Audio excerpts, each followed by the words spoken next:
Hi, everyone, and welcome back to Handling the Heat, the podcast by restaurantequipment.bid, where we dive into the real stories behind the people powering the food and beverage industry. Today, we're joined by Ray Biebuyck, founder of Hurray and the brains behind Girl Beer, a bold, satirical, and customer-obsessed brand that's shaking up the male-dominated beer space. Ray shares her path from investment banking to beverage entrepreneurship, the product-led process behind building Girl Beer, and how a rebellious brand voice is helping her team build real momentum in retail and online. From market gaps and flavor tests to branding, funding, and culture change, Ray provides a real look at what it takes to break into a crowded market and build community through authenticity. Ray Biebuyck, thank you so much for joining us here on Handling the Heat. Really, really excited to talk about you, Hurray's Girl Beer, and your journey to getting to where you are today. But before we get started, what's something that you've eaten recently that you've really enjoyed? Well, first of all, great to be here. Thanks for having me. I'm stoked to chat. Um, I've been kind of on a founder's diet recently. I don't know. I've been eating a lot of gummy bears. I gotta be honest. It's like a go-to fuel midday. So I have tried probably just about every version of like gummy bears, gummy worms, like all of the new like products that have come out where there's like no sugar, 10 calories, whatever, whatever. So um it's kind of a lame answer, but it's a very honest one. No, that's great. And I'm surprised you're going for like the 10-calorie gummy bears versus if that's the only thing you're eating, getting like the Soylent equivalent with protein and all the nutrients and I dabble in all of them. I dabble in all of them. cool. Awesome. Well, thanks for sharing. And Ray, I'm super excited to talk about you, your background, how you got into the brewing world, and now with your obviously very successful Horays Girl Beer. But can you talk a little bit about your? I know you're from Vermont originally. Yep. Maybe dipping your toes into the beer world by proxy of location. But can you talk a little bit about your journey to the beer world in general before we get into the Hooray story? Yeah, well, it all started when I was 18 and I had my first Bud Light. No, I'm just kidding. Probably though. Anyways, yeah, so I'm from Vermont, town called Rutland, and I when I went to college, I was really ready to um just get out of like rural Vermont and wanted something completely different. So naturally, I went to NYU and just like threw myself at 18 years old into the, busiest city in the world. And I studied finance. And naturally, after school, went into investment banking. So, I was sort of in this like finance and strategy world up until about 2020. And it was a great experience. I would say that my mind doesn't really work in as linearly a way as needed to do kind of the same projects day in day out that I was doing in my time there. And so when COVID hit, I was sort of a disgruntled former analyst and wanted something different. And it was obviously COVID was a super difficult time, but my silver lining was I quit my job, I got rid of my apartment, and I moved back home to our family's cabin on Lake Champlain. I initially wanted to go build mountain bike trails in Jackson. Like I was really done with New York and corporate America. And my dad made a good point that one, never ridden about mountain bike in my life, and two, I've never held a shovel in my life. And I was like, these are all very valid points. So maybe I'll like reset for a second. So I went back to Vermont and was messaging some founders. Hey, I'm around. This COVID thing's happening for a couple weeks. So while I'm here, I'll help out. I can make your financial model or whatever. And the founders of a brand there called Shacksbury got back to me and they're like, fantastic. Thanks for your resume. Come in and label some bottles. And I was like, sure. They were vertically integrating at the time. So I walked into this big empty warehouse and I labeled a bunch of bottles.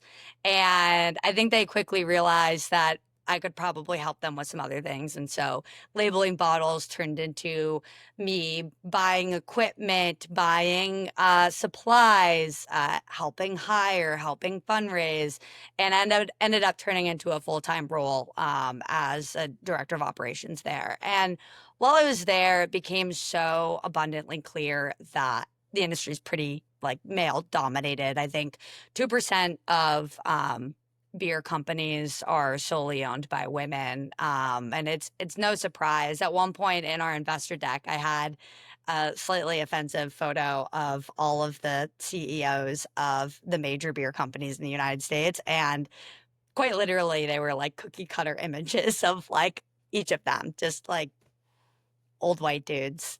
Sorry, it's true, but it's true. And I think that ends up translating into the products that we're consuming, right? In a lot of ways, consumerism and the objects that we sell and put into the world are a reflection of how we think others should show up in the world. And so oftentimes when things were marketed to women within the industry, it was done so in kind of this linear pandering way, or in a way that just completely ostracized the entire demographic. You know, I think we can think historically about beer ads in the 80s and 90s, and they certainly weren't for women. And so there's clearly a lot of opportunity within the space. And I was seeing that in the way that we were coming out actually with a light wine product that was predominantly made for women. And I was, you know, no shade to the team at Shacksbury. They're awesome and I love them dearly. But I was one of maybe two full-time female employees at the time. And so you know, I'm kind of like, bros, what the fuck do you know about what women want? I don't know. Like it became really clear to me that there was a gap in female made, female focused, female led brands, and especially within beer. And so, you know, looked into a lot of the data to validate this, you know, ran surveys, you know, came up, saw some pretty interesting information around, you know, like 75% of women felt like most beer was not made with them in mind. However, the majority of alcohol consumers under the age of 25, for the first time in history, are women. So there's a complete gap in the market of who is going to be, you know, from a pure population standpoint, the, you know, next alcohol consumer and where the beer market was and has been heading. So, you know, I decided to create Hurray and our girl beer line to really challenge this in a bold, uh, in your face way. That's a lot to take in, Ray. But I think the story for sure makes sense. And even if it wasn't building mountain biking trails in Jackson, labeling beer bottles in Vermont feels of the same kind of path out of banking in New York City. But Yeah. one of the things that is interesting to me is at Shacksbury, right? It sounds like you had a lot of autonomy to, create that view of here's all the cookie cutter white old guy CEOs for the major corporations that are they're brewing beer, and all the statistics for sure make sense, and wanting to like find that niche that you can help bring forth through to front of mind for the actual consumer of these products. Why go off and do something yourself versus have something that's sustaining, and potentially funding, which I'm sure is, well, I mean, we definitely will get into at some point here, but allowing you to like make those decisions versus saying, here, me, Ray, I'm now ready to take the leap, knowing that I have XYZ stat behind me to say, all right, let me just go out and do this myself. I mean, it's a good question. I think, first and foremost, for the brand that I thought would need to be created, Vermont was a difficult environment to launch a brand like what we were making. For Shacksbury, it makes sense. They are an organic cider. There is a long history of apple orchards. They started by foraging wild apples in the forests of Vermont and making this very like craft artisanal product. And for us, it was clear we really wanted to make a mass market brand and wanted to launch in a state where there was a larger immediate market, and there were more favorable alcohol laws where it is easier to self-distribute. And California is really the place to do that. I also wanted autonomy. It was clear that I felt like I had the skill set to do it. I had the experiences. And although every founder goes in slightly blindly, I at least felt like I knew just enough to do it. And had certainly the investor interest early to fund it on my own. And that was the kind of the combination of those factors made me feel like, why not? No, I mean, that's as good a reason as any, no, to, get out there and do it. And I think for me, what's interesting is now you have the market, right? You have the conviction, you have the So dollars behind can I it. interrupt you real Yeah, quickly? please. One more thing to add to that piece is I would also say if you're starting a brand that is focused on women and for women, something that was important to us is always have a majority female staff team, executive team that is female, majority female investor based. And we've done that. And I think in part it's because we have the autonomy that we have. Uh, and so it was very difficult to insert herself in a pre-existing company in any way. I want it to be very authentic and to truly change the culture in the space. And I think being a new entrant rather than any sort of incumbent gave us the permission to do that. Yeah, no, definitely. And you can't say you are girl beer with the same cookie cutter white, investor base or executive team for sure. Yeah. I think that makes Again, no a ton of shade to sense. Shackford. Great dudes. Really, really great team. Yeah. But just It was it's a the jumping different, off point for you. So it's mutually yeah. beneficial. But I think so for me, what's also really interesting is you've obviously have the statistics to determine, hey, this market's real. I know it's real because I am a representative of that consumer base that we're going after. You have the funding, you have the team and the investor team that you want to have behind you. How do you go about actually going and saying, all right, I have this idea. Now what?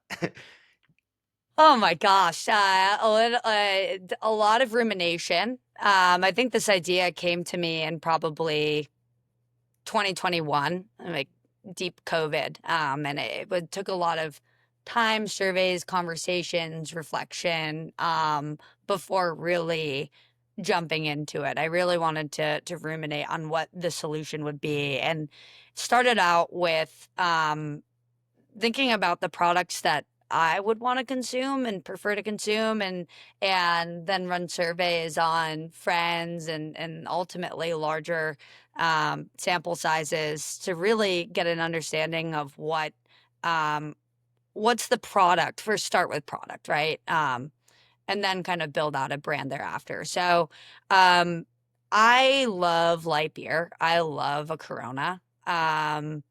And I've never really understood why some of my girlfriends really hesitated to drink a beer. Like, I had some friends who would say, I would like never drink a beer on a first date, which is obviously a super extreme view. And like, those are the NYU girlies who are like, running around New York. But there are these stigmas that are tied to it, but it's also the product that's being created. And I felt like my thesis was if you could bring in more flavor into the category, I think a lot of the properties of beer align with what a lot of women are seeking in beverages and food more broadly. But there weren't enough flavor options to really bring them into the category. And if you wanted to bring in a net new consumer, which was really where the vast majority of the opportunity is within beer. I don't think I mentioned this before, but only about 25 to 30% of beer consumers today are female. So there is this gap in the market, and that biggest gap is bringing in that new consumer. So my thesis was flavor could be an interesting way in. The fundamental properties are right, beyond brand. Think like there's a way to bring in more flavor to category. So I thought about, what are the flavors that I would like to see? Very rudimentary. I mean, I was like mixing cores with different like juices in my kitchen, and I was doing everything tasted so bad. I was like, there's something wrong here. But I at least got some directional idea of where we could go. And that I was really interested in, like, yuzu or orange, or, some clementine, some sort of like citrus, maybe some sort of botanical. I mean, as loose as that. And then just as a like broad data capture, surveyed 1,000 people to see how female identifying respondents would react to a flavored light beer versus blinded descriptions of other drinks that they were typically gravitating towards. And so I found that like a flavored light beer with yuzu, or a flavored light beer with clementine, or a flavored light beer with lavender was a preferred. They would be more likely to purchase based on flavor description than the ways that canned wine were being marketed and described, hard seltzers were being marketed and described. So I knew, like, by far, it was competing most heavily with hard kombuchas, which at the time were, I really having a moment. So I was like, okay, there's something here, at least from just the concept of flavored light beer. It's interesting to women. And that was enough for me to really have a jumping off point. Then I started DMing a bunch of random brewers. And I was living in San Francisco at the time. I had moved away from Vermont, but was working remotely for Shacksbury, and, started some of this sort of data collection. And I just slid into a bunch of DMs. I found people with potential backgrounds who could help, and with a lot of trial and error, ended up getting connected with the former. He was effectively the CEO, or sorry, the COO. Ran production at June Shine, a guy named Greg Peters, and he is the best at what he does. He's an unbelievable brewer, unbelievable operator, and understands a lot of the flavors that I was thinking about working with. And so we worked with just some dude who like home brews. His family owned a vineyard up in Northern California. And we worked with him on some of the early like pilot runs. And we, again, really liked the concept of yuzu, ended up working with pineapple to round out the flavor a little bit, and a blueberry lavender, as just a jumping off point. We were like, I don't know, this sounds good. I would drink it. Sounds amazing. Let's see where it goes. So we ran some early pilot runs, and had product that we could then blind taste test. And we blind taste tested hundreds of people versus other popular products from, like White Claw, Bev, which is a canned wine company, Athletic, Sierra Nevada, Coors Light. We just tested all these products against each other. And we were winning. Eventually got to a place where we would win over both beer drinkers and non-beer drinkers, male and female, on flavor versus all of the other products that we blind taste tested. It was by far the most preferred just on flavor profile. And so Wow. we're like, we have something here. Yeah, no, that's incredible. And I think what's really cool, Ray, about the way that you talk about all this is it's all very customer focused, and we'll talk about the branding here in a bit, but like the customer and product fit needs to work in order for any amount of branding and the best packaging and, best social media strategy. The way that you talk about bootstrapping and getting, the June Shine COO is an unbelievable, strike of luck. But I think in addition to that, making sure that you keep coming back to who's the customer, who do I want to give this to? it was you and your team for the majority of it also, which I think is obviously helpful when coming up with something, but making sure it always comes back to why do people actually choose us versus someone else is potentially the most important thing that I think people miss a lot, especially in the food and beverage space, where it is so easy to just rely back on, do I have the right colors on my can or on my package? Yeah. Yeah. No, I completely agree. And if you are trying to capture a new consumer into a category, you fundamentally need to rethink the way the product is made. There's clearly something going on with either the flavor profile or the way people feel when they drink something or the characteristics. And so we were ready to do the hard work of really innovating in the ways that our consumers needed in order to come into the category. And it really does take that amount of work. Bill, the CEO of Athletic, is a mentor of mine, and he talks endlessly about thousands of blind taste tests that he did to get the product to where it needed to be. And he's created an incredible business around it. It has to be product led, or else someone's going to try your product and never buy it again if it Yeah. doesn't taste good. And any of the branding becomes inauthentic at that point because you're basing it off of this, house of cards almost. And I'll say there are a lot of bad beverages out there. I am just shocked by the products that people put on the market. It genuinely, I don't fully understand it, but it happens. Yeah, no, and it will continue to happen. And you need more people like you who have conviction not only in the market development, but also in the actual product itself. But I think, now, Ray, how long has it been since ideation through to the multiple taste tests, would you say?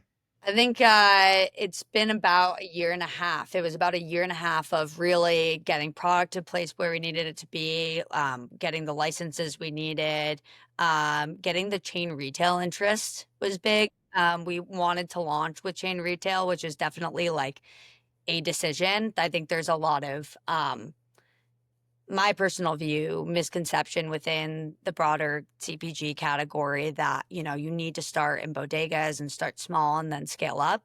There are a lot of partners that are willing to work with you. Whole Foods was an early bet, believer in us, and worked with us on creating a limited footprint in which we could self-distribute and really get quality velocity data that helps us understand where a consumer is. So that's kind of just an aside, but the chain retail lead times can be nearly 8 to 9 months. Getting chain retail interest was important. And then, hiring, making sure we had the infrastructure to launch. So it takes a long time. It's one thing to have product and a brand, but it's another thing to operationalize it in a way that allows you to work and scale quickly, and create a brand that doesn't just resonate with people in LA and OC, which is where we launched, but be able to move out of there very quickly.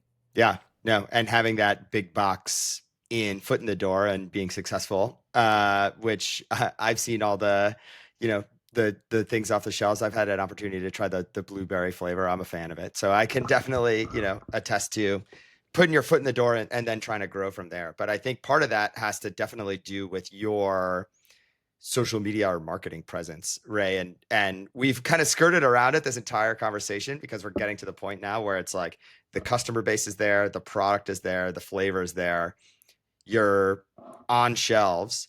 How do you blow it up? And I think what you have done is a almost, it feels like it's a master class and I know who my customer is.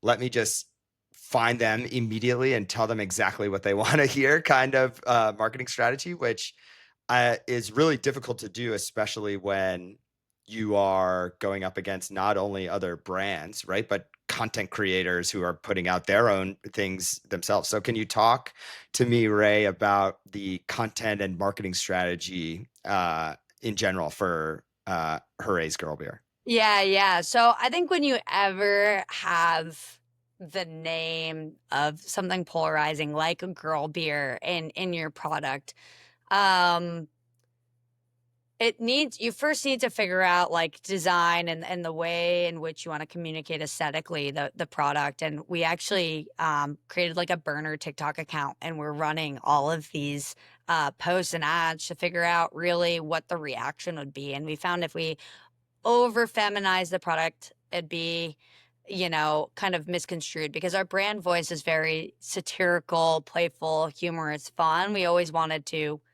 lead with that. And I guess that's kind of an aside, to just for a moment.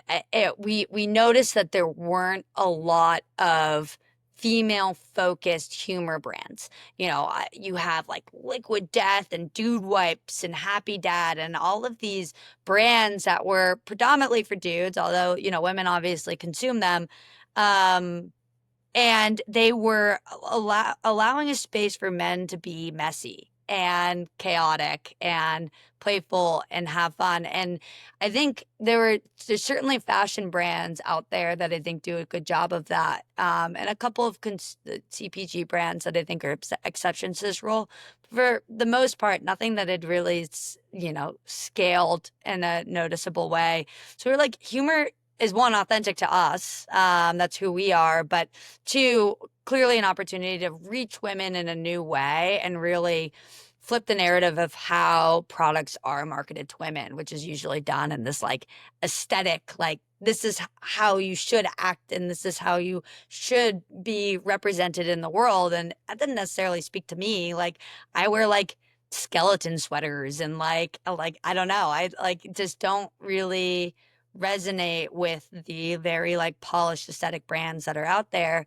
So humor was interesting. And we found through this, going back to the TikTok piece, found through our burner TikTok account that if you have a very like minimal brand that allows the consumer to impose their imagination on what it means to them, you have more room to play, but also allows the brand voice rather than the brand aesthetic to really speak through. So we have a very like minimal parse back kind of industrial branding, very almost like Brat inspired. And it allows us to really lean into copy and this like brand character that we've developed. And it gives us more wiggle room both on shelf and in the algorithm to stand out, because I think a lot of brands will lead with design rather than voice, and more folks are trying to find community and themselves within a product, and you're very limited in what you can do if you're focusing predominantly on aesthetics. So that was the first piece, and it very naturally translated into our socials around this subversive, rebellious, humorous kind of punk brand. I think we describe it as like uninhibited, and it's really just our team. Like our team is just this way. This is what's funny to us. It's what's funny to our friends, and we've led with what we like to see online and what we think is funny, and it's kind of as simple as that.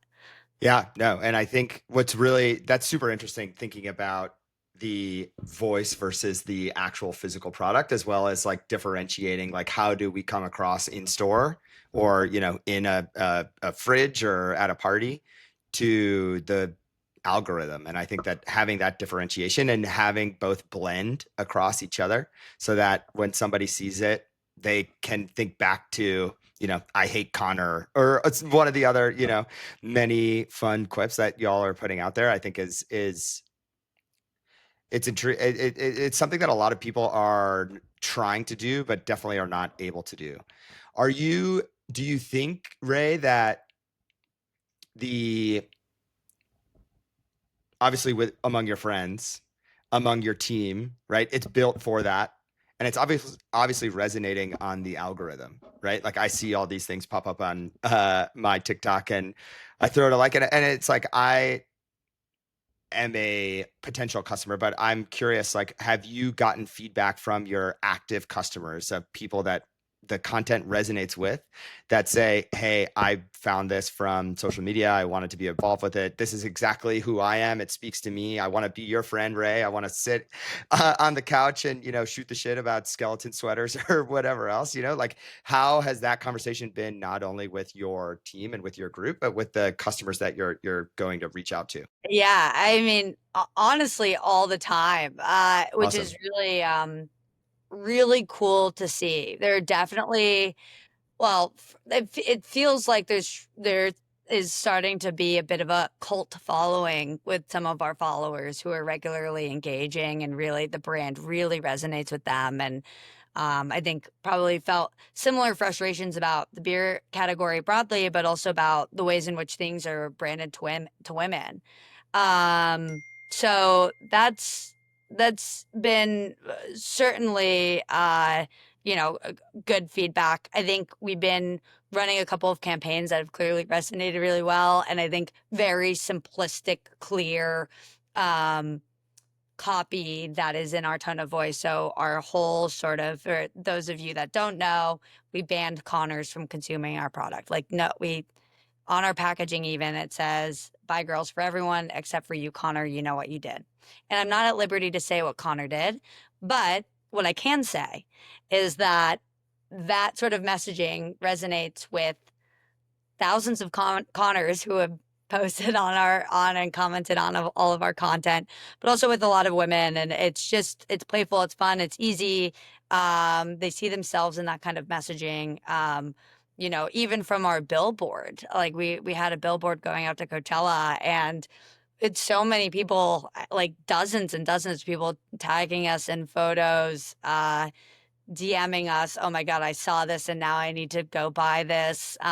So it's cutting through the noise. We're speaking to consumers in a way that's clearly a little different than what you'd expect of most brands, and how you'd expect a brand to act and behave. We want to act and behave in a way that um, brands don't and are told they shouldn't. Yeah. Uh, And it's obviously working. And I think it is rooted in the authenticity and the customer understanding, both because, you and your team are the customers, but also because you've done the due diligence to say that this is the customer, this is who I want to reach out to.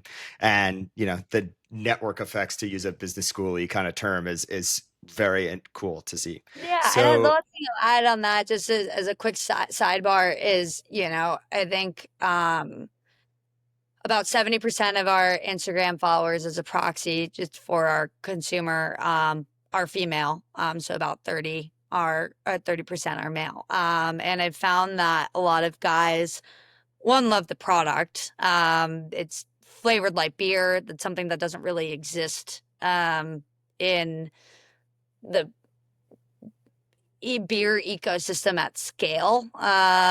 There are some like one-off SKUs, but for the most part, isn't really a thing. And they think the bit's really funny, and they like participating in it, and they see themselves in the brand in their own ways. And so that's been really cool, and I think very intentional in the way that we've positioned this, is that it can speak to so many different people.